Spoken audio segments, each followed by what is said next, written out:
So, Dominique has decided to marry Gail, and Alok has quoted the conversation between Dominique and Gail. It would be best to say nothing else, he spoke carefully, but you prefer to hear it stated. That kind of silence between us is more than I have a right to expect. You don't want to tell me much, but I have spoken for you tonight, so let me speak for you again. You have chosen me as the symbol of your contempt for men. You don't love me. You wish to grant me nothing. I am only your tool of self-destruction. I know all that. I accept it, and I want you to marry me. If you wish to commit an unspeakable act as your revenge against the world, such an act is not to sell yourself to the enemy, but to marry him. Dear Acharya Pranam, conversations between Dominique and Gail reflect that they are both very similar in their thought process or observation of the world. From the above conversation, it is evident that Gail clearly knows that Dominique is on a self-sabotaging journey, yet he chooses to marry her. Is it a new high to his ego to achieve the impossible, to make her fall in love with him? What is it that Gail wants to achieve through this marriage? Deepest gratitude, Alok. Then Aniza. Dear Acharya Pranam, in the Fountainhead it was shown that both Peter Keating and Gail Wynand liked achievements and recognitions from others. Why did Dominique Franken choose to marry Gail Wynand over Peter Keating? What was she trying to accomplish and learn in their relationship? Then Pranay Murthy.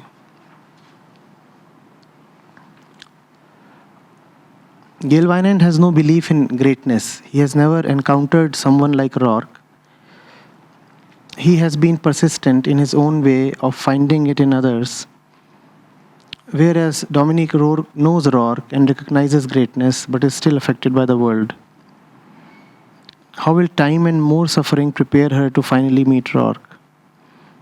Except for Rourke, no character has faith, the Shraddha that you talk of. Is faith the missing thing that Dominique and Gail lack? Thank you, Acharya, for giving me this beautiful opportunity to read this book with you. After a very long time, I have read something with immersion. Gratitude, Pranay.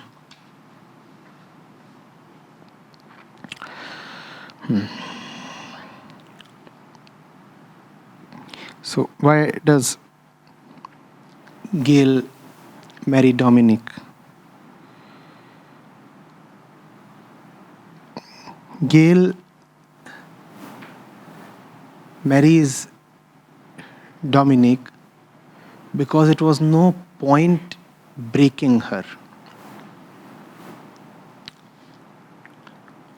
There were those who pretended to be worthy. There were those who pretended to have the spirit and the integrity and probably had it in some measure,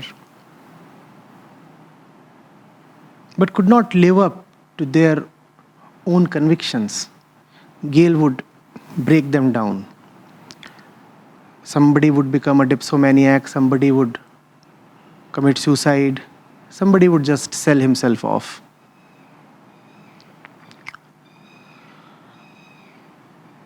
Dominique was intent on anyway destroying herself. There was no point trying to destroy her. In fact, had Gail tried to destroy Dominique, he would have just assisted her in what she was anyway trying to do. She was not trying to protect herself. She was saying, I am only 95% of what I must be. And I clearly see that I am unable to reach 100%. So I'll destroy the 95%. That's Dominique's thought process. Dominique says, only the 100% deserves to be somebody like Rourke Only the 100% deserves to exist. And if you're not 100, then you deserve to be 0. Dominique says, I'm 95, and even 95 does not deserve to exist. So I'll destroy myself. That's what she has been doing through her marriages with Peter, with Gail. She says, Peter was the worst one who could have been married, and Gail, you are the one just better than the worst one. So now it's my turn to marry you. Now, what's the point in destroying Dominique? Instead, when Gail sees that Dominique has no intent of self-preservation, instead, she is the first one he has met who wants self-destruction. This makes him fall in love with her. Had Dominique tried to protect herself, Gail would have destroyed her. Had Dominique tried to protect herself, Gail would have destroyed her like Gail destroyed so many other people. But here is Dominique, and Dominique is saying, destroy me, I want to be destroyed. Gail first time sees something that he had never anticipated or found in a person. He sees not Dominique's attempt to destroy herself, but her total commitment towards the 100%, the absolute. Never in his life had Gail met someone who was so absolutely committed to greatness. So absolutely committed to greatness that she would not allow even a little dilution. Even a little dilution was unbearable to her. That makes her fall in love. But he doesn't tell Dominique that she should marry him because he has fallen in love with her. He says, that's something personal to me, why I love you. I'll give you a reason that appeals to you to marry me. I'll not just tell you that you should marry me because I love you or I need you. I'll tell you why it is in your interest to marry me. He tells Dominique, see, self-destruction is anyway what you want. Self-destruction is anyway what you want. And if Peter Keating was a small fry, I am a huge shark. If Peter Keating was just a mischievous little sinner, I am the monster of an evil.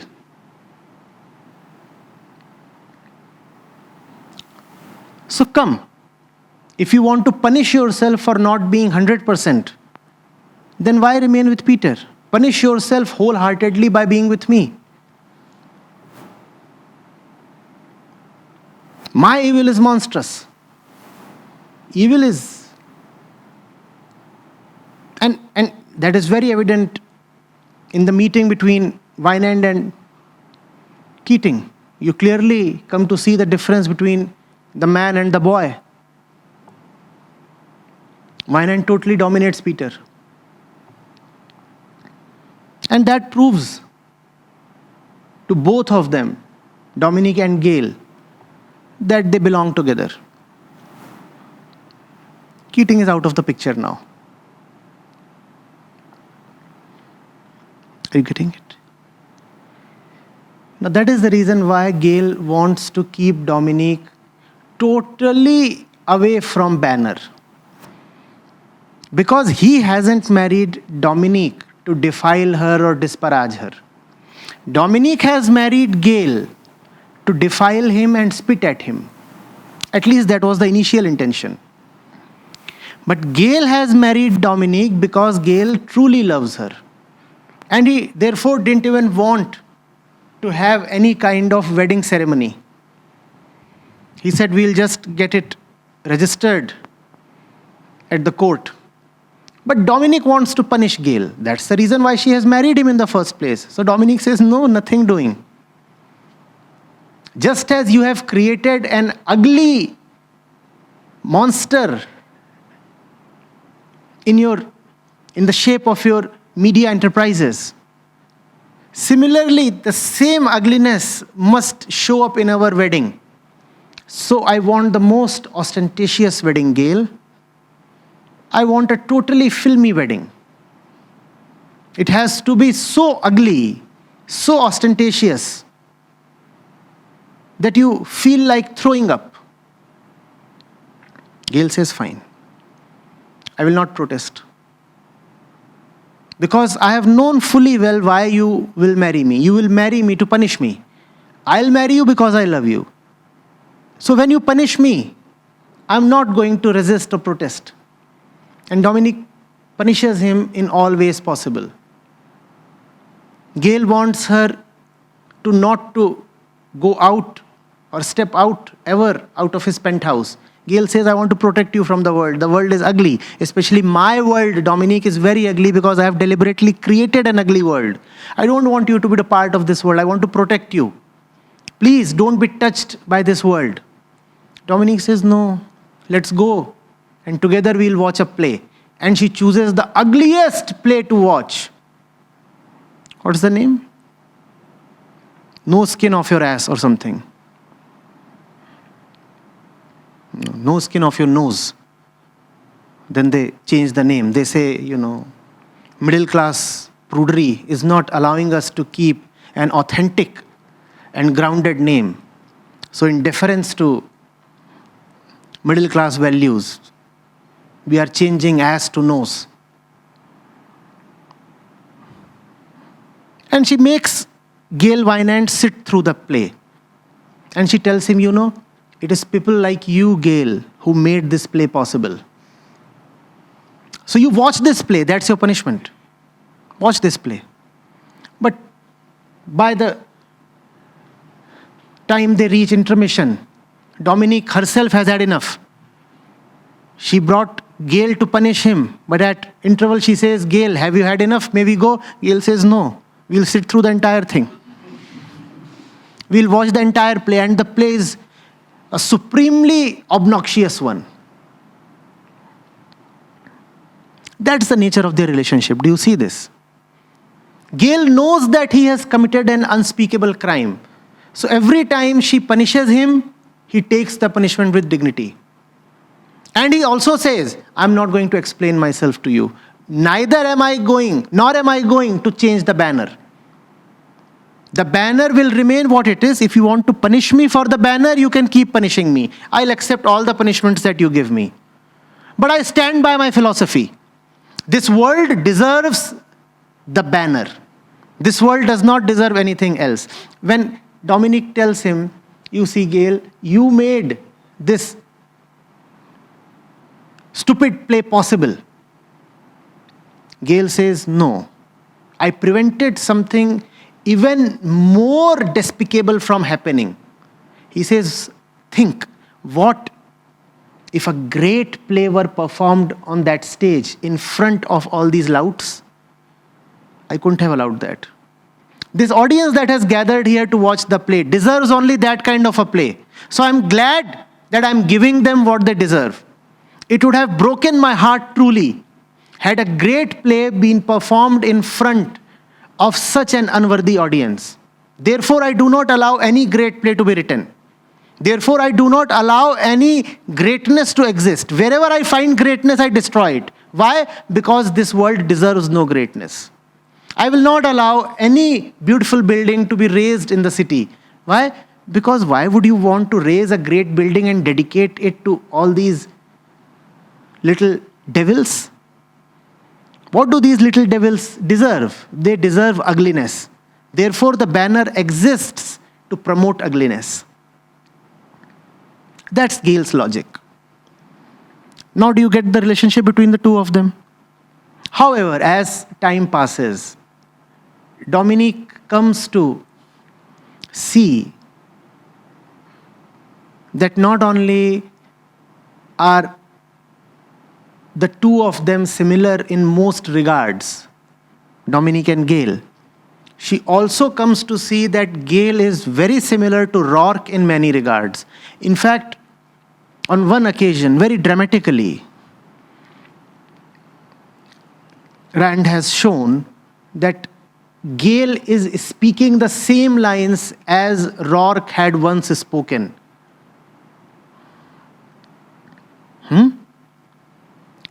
Dominique has asked Gail, doesn't all this make you suffer, Gail? Gail says, yes, it does make me suffer, but the suffering goes only till a certain point and no more. And Dominique shouts out. She says, God damn you, you have no right to utter these lines. And Gail is staggered a little. He asks, what happened? She says, nothing. He says, no, something happened. These lines that I just said meant a great deal to you. What is about these lines? Dominique doesn't want to reveal Rourke's name. So she says, no, nothing. The thing is, Rourke had spoken exactly the same lines when Dominique had asked him, don't you suffer, Rourke? He had said, I do suffer, but the suffering does not go beyond a certain point. And Rourke is mouthing just the same lines. Gail is mouthing such the same lines. And Dominique cannot take it. Why can't Dominique take it? She says, because only Rourke has the right to utter these words. Gail, you don't have the right to utter these words. Why? Because one has to pay the price to say these things. You haven't paid the price. What is the price that you must have paid? You must really not have allowed your suffering to mean so much to you that you become what you have become. When Rourke says that he doesn't suffer beyond a point, he is speaking the truth. Why? Because he actually does not allow the world to make him suffer beyond a point. But Gail, the world has made you suffer beyond a point. You have not maintained the sanctity and untouchability of your inner core. You have allowed suffering to penetrate deep, right till your core. You do not have the right to say these things. Do you get how the relationship proceeds? Gail Wynand is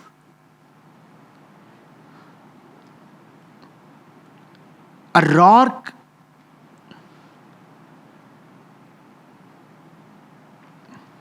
just aborted before birth. Are you getting it?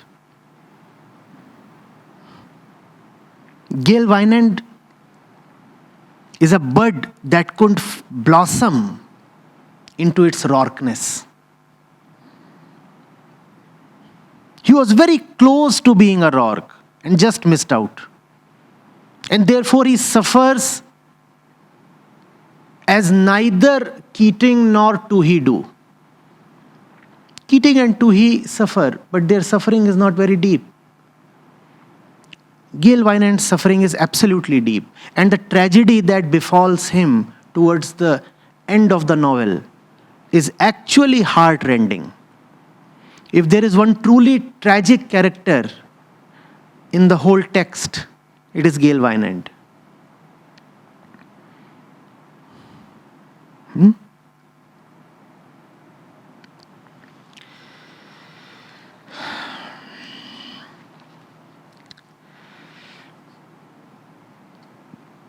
Pranay has asked, how will time and more suffering prepare her to finally meet Rourke? No, it is not more suffering that will prepare Dominique to meet Rourke, Pranay. It is freedom from suffering that will prepare her to meet Rourke. She has to insulate herself a little. She has to go beyond her expectations from the world.